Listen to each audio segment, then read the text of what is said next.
Film की शुरुआत में हम एक प्यारी सी लड़की को देखते हैं जो अपनी गाड़ी को चलाती कहीं पर जा रही थी और थोड़ा सा परेशान भी थी। तभी उसे अपनी डॉक्टर की कॉल आती है जो कहती है, सेडी तुमने आज मुझसे मिलने आना था, आज हमारी अपॉइंटमेंट थी। मैं जानती हूँ तुम अपनी एक एम्प्लॉय की मौत की वजह से बहुत ज्यादा दुखी हो। सेडी कहती है, हाँ पर मैं ठीक हूँ, मुझे बहुत दुख हुआ, वो थोड़ी थोड़ी मेरी जैसी थी। डॉक्टर कहती है, तुम्हें जल्दी ये हादसा भूलना होगा वरना इन सबका तुम्हारे काम पर बहुत असर होगा। पर सेडी अभी भी कुछ भी भूल नहीं पाई थी। अब हमें इस कहानी में एक और कैरेक्टर को दिखाया जाता है जिसका नाम कोल था, जो कि एक किसान था और पौधों की दुकान पर काम करता था। सीडी भी एक पौधा खरीदना चाहती थी और किस्मत से वो कोल की दुकान पर पहुंच जाती है। अब जाते ही उसे एक पौधा पसंद आया था। कोल कहता है, अच्छा तो तुम्हें ये पौधा पसंद है, पर हाँ देखो इस पौधे को तुम्हें 2 या 3 दिन में पानी देना होगा वरना ये पौधा मुरझा जाएगा। सीडी कहती है, अरे नहीं, मैं फिर ये पौधा नहीं ले सकती क्योंकि मुझे अपने काम की वजह से घर से 2 या 3 महीने बाहर रहना होता है। कोल उसकी बात सुनकर कहता है, तो मैडम आपके लिए यहाँ पर कोई पौधा नहीं है क्योंकि कोई पौधा अब तक ऐसा पैदा ही नहीं हुआ जो पानी के बगैर सरवाइव कर सके, चल सके। हाँ अगर आप चाहे तो ये प्लास्टिक का पौधा ले सकती हैं। उनके दरमियान में जब बहस हो रही थी तो तभी एक लेडी आती है जो इस दुकान की मालिक थी जहाँ पर कोल काम क्या करता था। उन्होंने सीडी को उसका पसंदीदा पौधा दे दिया था। अब वो लेडी कोल से कहती है, मैं तो समझी थी तुम उस लड़की का नंबर लोगी, वो कितनी प्यारी थी और तुम उल्टा उसे बहस कर रहे थे। कोल कहता है, सॉरी मैडम, मैं यहाँ पर ये काम थोड़ी करने आता हूँ। फिर वो उस लेडी के कहने पर सीडी के पास चला जाता है जो बस जाने ही वाली थी। जब वो उसकी गाड़ी के आगे आकर गाड़ी रोकता है तो जो पौधा सीडी ने इसे खरीदा था वो गिरकर टूट जाता है। अब कोल डायरेक्ट ही सीडी से पूछता है, क्या तुम मेरे साथ कॉफी पियोगी? सीडी और इतनी प्यारी। अब जब वो घर जाता है तो घर जाकर अपने मॉम डैड और बहन को सीडी के बारे में बताता है जिसे सुनकर उसके घर वाले बहुत खुश थे। कोल सीडी के पीछे पागल हो चुका था, वो दिन रात उसको मैसेजेस किया करता था। उसके मॉम डैड उसे समझाते हैं कि देखो ऐसे तुम्हें मैसेज नहीं करने चाहिए, थोड़ा इंतजार करो। कोल भी उनकी बात और लंदन में पहुंच गया था। अब जब वो एयरपोर्ट पर उतरता है तो उसे कुछ आदमी पकड़कर ले जाते हैं और टैक्समैन के नाम से पुकार रहे थे। वो बेहोश करके कोल को अपने साथ ले गए थे। अब जब कोल को होश आता है तो वो आदमी कहता है, पहले तुमने हमारे एक आदमी को मार दिया, फिर हमारा सामान चुराया और अब पासपोर्ट, पता नहीं तुम हमारे बॉस के पीछे क्यों पड़े हो।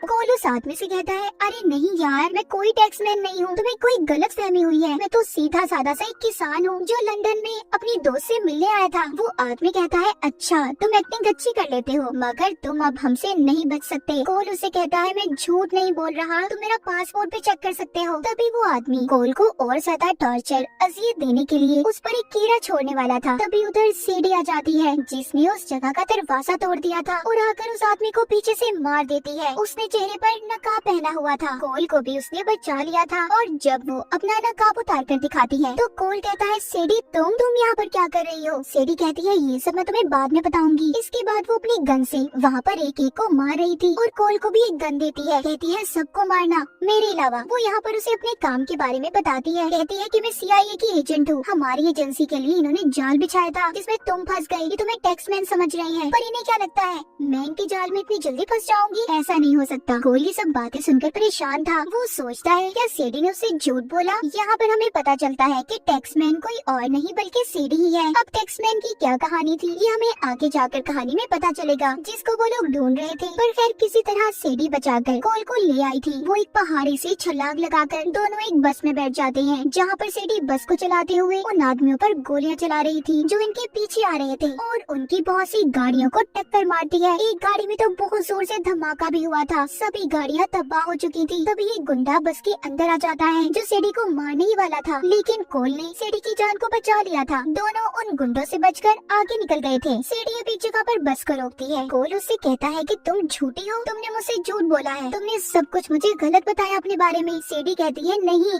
मैंने तुम्हें वो सब बताया जो आज तक मैंने किसी को नहीं बताया था। जिस पर कोल कहता है, ओह अच्छा, तो इसका मतलब मैं दुनिया का सबसे बड़ा बेवकूफ इंसान हुआ ना जिसने सीडी जैसी लड़की पर यकीन कर लिया। अब मुझे तो लगता है मुझे यकीन ही नहीं करना चाहिए था तुम पर। और वो कहानी जो तुमने अपनी एम्प्लॉय के बारे में बताई थी कि वो मर गई थी, वो भी झूठी लग रही है मुझे। सीडी कहती है, हाँ वो कहानी झूठी है क्योंकि अपनी एम्प्लॉय को मैंने खुद मारा था। वो उन लोगों से मिली हुई थी जो मेरे दुश्मन है, उसने मुझे धोखा दिया था। कोल अब यहाँ से वापस जाना चाहता था। सीडी कहती है, नहीं अब तुम नहीं जा सकते क्योंकि वो लोग जो मेरे दुश्मन है तुम्हें टैक्समैन समझते हैं, तुम्हें मेरे साथ चलना होगा। सीडी कोल को लेकर पाकिस्तान के खैबर पास आ गई थी। वहाँ पर इन्हें एक आदमी से मिलना था। अब वो आदमी सेडी को बताता है कि जिन लोगों ने तुम्हें पकड़ा था उन्होंने ही हैशटैग को चुराया है, जो एक बायोकेमिकल हथियार है और बहुत खतरनाक भी, और अगर गलत आदमी के हाथ में आ गया तो बहुत कुछ तबाह हो जाएगा, और वो काम सिर्फ एक ही आदमी करवा सकता है जिसका नाम लेविक है। अब वो आदमी लेविक की सारी कहानी बताता है। यहाँ पर हमें लेविक के बारे में पता चलता है कि वो एक फ्रांस की खुफिया एजेंसी के लिए काम करता था और फिर बाद में उसने खुद के लिए काम करना शुरू कर दिया, जिसमें हथियारों की खरीदो फरोख्त और कत्ल जैसी चीजें आम बात थी। वो आदमी सेडी को लेविक के बारे में सब कुछ बताकर कहता है, अगर तुम उसको पकड़ना चाहते हो तो जरा ध्यान से, वो बहुत ही खतरनाक आदमी है। अब जब वो आदमी सेडी से बातें कर रहा था तो सेडी कहती है कि मुझे तुम्हारी मदद की जरूरत है, मुझे तुम्हारे कुछ आदमी चाहिए। तभी उस आदमी को पीछे से आकर कोई लाल शर्ट वाला आदमी मार देता है और कोलो सेडी को अपने साथ जाने का कहता है। तभी एक और आदमी पीछे से आकर लाल शर्ट वाले आदमी को मार देता है। अब वो आदमी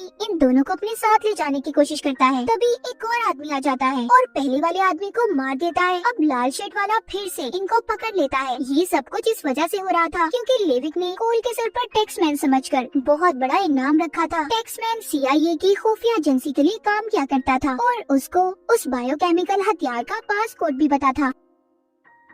अब खैर किस तरह ये बचकर वहाँ से निकल गए थे। गाड़ी में जाते हुए सेडी कोल को बताती है हैशटैग दरअसल एक बहुत ही खतरनाक हथियार है जिसका पासकोड सिर्फ मेरी एम्प्लॉय को पता था। वो इस बारे में लेविक को बताना चाहती थी, पर इससे पहले वो बताती है मैंने उसे मार दिया और उस पासकोड को भी खत्म कर दिया। अगर लेविक ने उस पासकोड से हथियार को खोल दिया तो वो उसे बहुत से गलत कामों में इस्तेमाल करेगा। इतना बताकर सेडी कोल को बेहोश कर देती है। उधर लेविक ने कोल के सर पर भारी रकम का इनाम रख दिया था। अब सेडी प्लान बनाकर कोल को बांध लेविक के पास ले आई थी। फिर कहता है ओ तो तुम टैक्समैन हो, मैं तुम्हारी हालत देखकर समझ सकता हूँ। एक वक्त में मैं भी CIA के लिए काम करता था। जब उनका काम निकल जाता है ना तो CIA वाले ऐसे ही अपने आदमी को छोड़ देते हैं। मेरे साथ भी सब कुछ ऐसे ही हुआ था। तो खैर छोड़ो, मुझे जल्दी से पासकोड बताओ। वहीं पर सेडी लेविक से कहती है जब तक तुम मुझे मेरे नाम के पैसे नहीं दोगे तब तक मैं इस पर नजर रखती हूँ। और इस तरह सेडी भी कोल के साथ लेविक के प्लेन में आ गई थी। मगर जल्दी लेविक के आदमियों को पता चल जाता है कि कोल और सेडी आपस में मिले हुए हैं और इस वजह से प्लेन में ही लड़ाई हो जाती है। सेडी बहुत ही बहादुरी से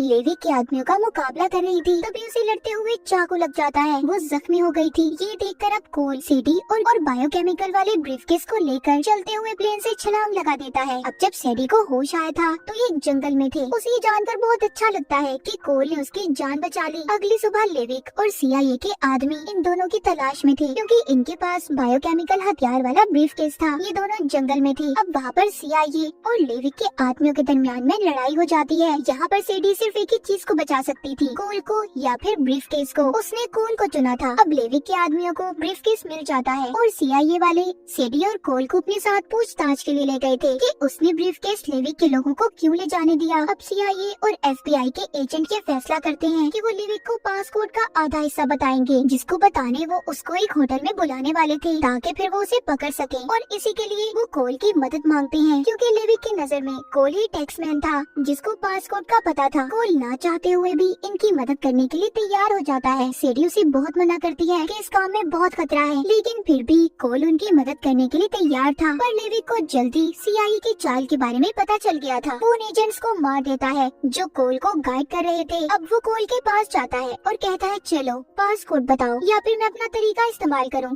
तब बताओगे। तभी वहाँ पर सेडी आ जाती है और लेविक को कहती है जिस टैक्समैन को तुम ढूंढ रहे हो वो मैं हूँ। लेविक को पता चल गया था कि असल टैक्समैन सेडी है। वहाँ पर सेडी ने असल लीडर को भी बुला लिया था। लेविक जिनके लिए काम किया करता था, जिनका पहले लेविक एजेंट था, सेडी लीडर को पासकोड बता देती है और जिसके बदले में उन्होंने सेडी के अकाउंट में बहुत से पैसों को ट्रांसफर कर दिया था। लेविक को ये देखकर बहुत गुस्सा आता है। वो सेडी को गन दिखाकर कहता है मैं तुम्हें मार दूंगा, तुमने मेरे साथ अच्छा नहीं किया, इतना बड़ा धोखा। तभी सेडी उस होटल में जोर से बोलती है कि लेविक के ऊपर बहुत बड़ा इनाम रखा है। इतना सुनकर वहाँ पर जितने भी लोग थे लेविक के पीछे पड़ गए थे और वहाँ पर इसी वजह से लड़ाई हो जाती है। लेविक के लोग ब्रीफकेस को लेना चाहते थे जबकि दूसरे लोग वहाँ पर लेविक को पकड़ रहे थे। कोल लेविक के आदमियों को मार रहा था, उधर लेविक सेडी को मारने ही वाला था। तभी कोल आ जाता है। उसने आकर सेडी को बचा लिया था और सेडी लेविक को मार देती है। जिस बिल्डिंग में वो थे वो बहुत ऊंचाई पर थी, जिस वजह से लेविक नीचे गिरकर मर गया था। इस लड़ाई में लीडर भी मर जाता है। कोल और सेडी ने उस बायोकेमिकल हथियार को भी बचा लिया था। कहानी के आखिर में हमें कोल और सेडी को दिखाया जाता है जो एक साथ बैठकर अपने फैमिली के साथ खाना खा रहे थे और फिर जिसके बाद हंसी खुशी जिंदगी गुजारने लगे थे। और इसी हैप्पी एंडिंग के साथ इस मूवी की कहानी यहीं पर खत्म हो जाती है।